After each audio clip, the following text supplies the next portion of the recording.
जितने आस्था चैनल पर कथा सुन रहे हो, जितने फेसबुक और यूट्यूब पर सुन रहे हो, और जितने इस छत्तीसगढ़ की पावन धरा पर बैठकर सुन रहे हो, बहुत सावधानी से सुनना। एक छोटा सा कपूर का टुकड़ा जब आरती में जलाया जाता है तो ये कपूर क्यों जलाते हैं? इस कपूर का महत्व क्या है? इस कपूर का कारण क्या है? ये कपूर है कौन जिसको हम आरती में जलाएं?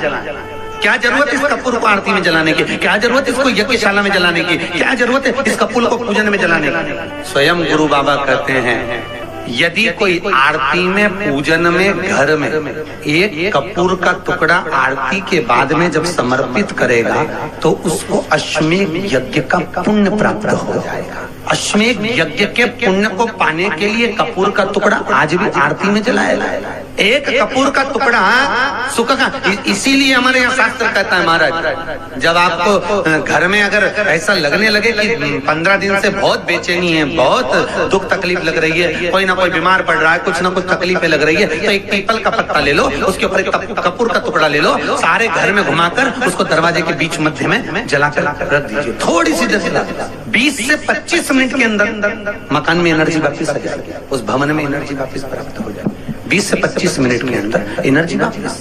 लग रहा है कि यहाँ नेगेटिव है तो उसको पॉजिटिव बनाया जा सकता है। ये दुनिया के लोग गायत्री मंत्र चिल्ला चिल्ला कर पढ़ रहे हैं, बक्से में लगा दिया, चल रहा है, लोग अपने काम में लगे हैं। वैदिक मंत्र, चतुर ब्राह्मण जब यज्ञ कराने बैठते हैं, चतुर ब्राह्मण जब विद्वान ब्राह्मण, विद्वान आचार्यगण, कर्मकांडी ब्राह्मण जब अनुष्ठान करते हैं तो गायत्री मंत्र जब आता है तो मौन हो जाता है, चुप। वैदिक मंत्र मौन।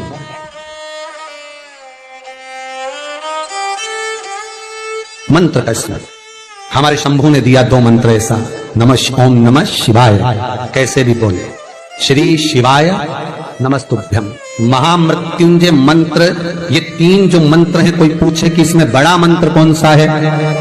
कोई पूछते नहीं है कि इसमें ओम नमः शिवाय बड़ा होगा कि महामृत्युंजय मंत्र बड़ा होगा कि श्री शिवाय नमस्तुभ्यम बड़ा होगा। तो जो पूछे तो उनसे निवेदन है, पहले ये पता करके बताओ कि ब्रह्मा बड़े, विष्णु बड़े कि शंकर बड़े? उनसे ये पूछा जाए, क्योंकि शंकर की जलाधारी जहां रखाती है उसमें 3 पाए होते हैं। कितने पाए होते हैं? 3। उसके ऊपर कलश, कलश में से एक बूंद पानी नीचे गिरता है। ये 3 पाए कौन से? ब्रह्मा विष्णु महेश। और उसके ऊपर जो जल गिर रहा है वो एक बूंद गिर रहा है, तो ये बताता है कि हम तीनों एक हैं, ना कोई बड़ा ना कोई छोटा। तो मंत्र ना कोई बड़ा होता है ना कोई छोटा होता है। ओम नमः शिवाय जपोगे वो भी बड़ा है, आपके हृदय में बैठना चाहिए कि आपको क्या जपना है। महामृत्युंजय मंत्र का जाप कर रहे हो, आपकी वृद्ध विवेकता से वो बड़ा होगा। श्री शिवाय नमस्तुभ्यम जप रहे हो, वो बड़ा होगा। ये आपकी सोच है कि बड़ा क्या है। और सरल भाषा में समझ लो, बुरे वक्त में जो काम आए वो बड़ा है कि सुख में जो काम आए वो बड़ा है? बोलिए, जम के बोलिए, जम के बोलो। बुरे वक्त में जो काम आ जाए और आकर कहते चिंता मत करना, मैं बैठा हूं, बेटी की शादी अच्छे से कर ले, 2-4 लाख रुपए ले जा, टेंशन मत लेना, बारात हम झेल लेंगे। तेरे को दुख आ गया, कर्जा हो गया, चिंता मत कर, 2-4 लाख ले जा। हम यही सोचेंगे कि कोई व्यापारी खा गया होगा, ले जा, तू कर ले। जो बुरे वक्त में काम आ रहा है बड़ा वो है। और जिस समय पर तुम सोफा सेट पर बैठे हो, डनलप के गद्दे पर बैठे हो, एसी का रूम है तुम्हारा, खूब चाय नाश्ता भोजन पानी सब चल रहा है, सब भैया जी काका जी कर रहे हैं, और ऐसे में तो कोई तुमको आ भी जाए तो वो बड़ा थोड़ी ना, कोई तुम्हें सपोर्ट भी कर दे तो वो बड़ा थोड़ी ना, तुम्हें लगेगा वो ऐसे तो बहुत आते रहते हैं। पर जो बुरे वक्त में साथ दे वो बड़ा है। अब इन मंत्रों में कोई एक मंत्र आपने बुरे वक्त में जप लिया और आपका काम हो गया, तो आपको क्या लगेगा कि मंत्र वो बड़ा है। अर्थात मंत्र की बड़प्पन आपके दुख और सुख के साथ ही काम है, आपके जीवन के आनंद में। वेद के जितने मंत्र होते हैं, शास्त्रों के जितने मंत्र होते हैं, भागवत के, रामायण के, गीता के जितने मंत्र होते हैं, कोई मंत्र सब कमजोर नहीं होता, किसी मंत्र में कोई कमी नहीं होती, मंत्र सब प्रबल होते हैं, सारे मंत्र प्रबल हैं। बस जपने वाला चाहिए कि उसको सिद्ध कर कर जपता रहे, उससे फल की प्राप्ति करता रहे। मंत्र कोई छोटा नहीं, मंत्र कोई बड़ा नहीं, उसको जपना है, आपको धारण करना है, उससे आपकी प्राप्ति। अब कोई कहे कि महाराज जी इसमें महामृत्युंजय बड़ा होगा कि श्री शिवाय नमस्तुभ्यम बड़ा होगा कि ओम नमः जम के बोलो शिवाय बड़ा होगा, तो ये हम नहीं कह सकते। हम तो इतना कहेंगे कि पहचान कर लो, एक बार प्रैक्टिकल करने में क्या जाता है, सब कर, तुम्हारा मन करे उसको जाओ। बस अंतर इतना है, महामृत्युंजय मंत्र को बोलने के लिए स्वच्छता चाहिए, एकाग्रता चाहिए, एक आसन चाहिए, कुशा चाहिए, अनुष्ठान चाहिए। और ये 2 जो मंत्र हैं, ओम नमः शिवाय और श्री शिवाय, नमस्तुभ्यम। इसमें कोई आसन नहीं, कोई अनुष्ठान नहीं। तुम चलते फिरते खाते पीते जाते आते जैसे जपना हो तुम्हारी मर्जी पड़े जपो। नींद नहीं आए तो उठ के बैठ के पलंग पे ही जप लो। श्री शिवाय नमस्तुभ्यम, ओम नमः शिवाय। तुम्हारा मन करे जैसे जपो।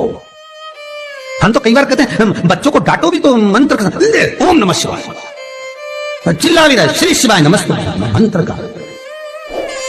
पहले भी कहा, फिर कहते हैं सबसे कठोर लोहा, लोहे से कठोर अग्नि, क्योंकि अग्नि लोहे को गला देती है।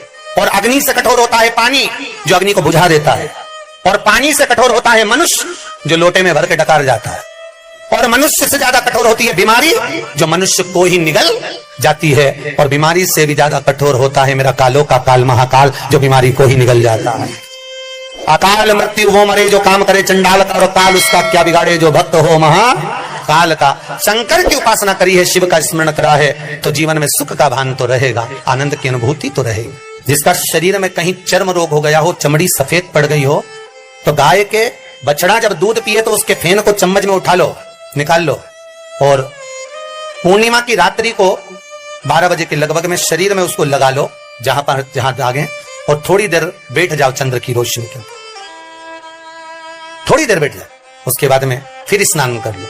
2 या 4 पूर्णिमा आप करेंगे महाराज, धीरे धीरे वो चमड़ी अपने असली रंग में आना प्रारंभ हो जाएगी, चर्म रोग समाप्त हो जाएगा। एक बात और आपको पहले भी कही थी, फिर कहते हैं, गाय जब अपने बछड़े को दूध पिलाए, उसके मुख पर जो फेन आए, जो बच्चा बुद्धि से विकलांग हो, चित्तवृत्ति से विकलांग हो, जिसका विवेक काम न करता हो, चिड़चिड़ करता हो, रुदन रुदन करता हो, या फिर एकदम गुम सा रहता हो, या उसकी इंद्रियां नेत्र श्रवण जिह्वा सही काम ना कर रही हो, तो अमावस्या के दिन दोपहर 12 बजे गाय के बछड़े का जो फेन है मुख का, बछड़ा जब दूध पिए उसका जो मुख में फेन आता है, वो उस बच्चे को पिला दीजिए। 3 या 4 अमावस्या करिए, धीरे धीरे मेरा बाबा भोलेनाथ उसको ठीक करना प्रारंभ कर देता है। गाय का दूध अमृत है, अमृत, वो साधारण नहीं है, हमारा अमृत तत्व है।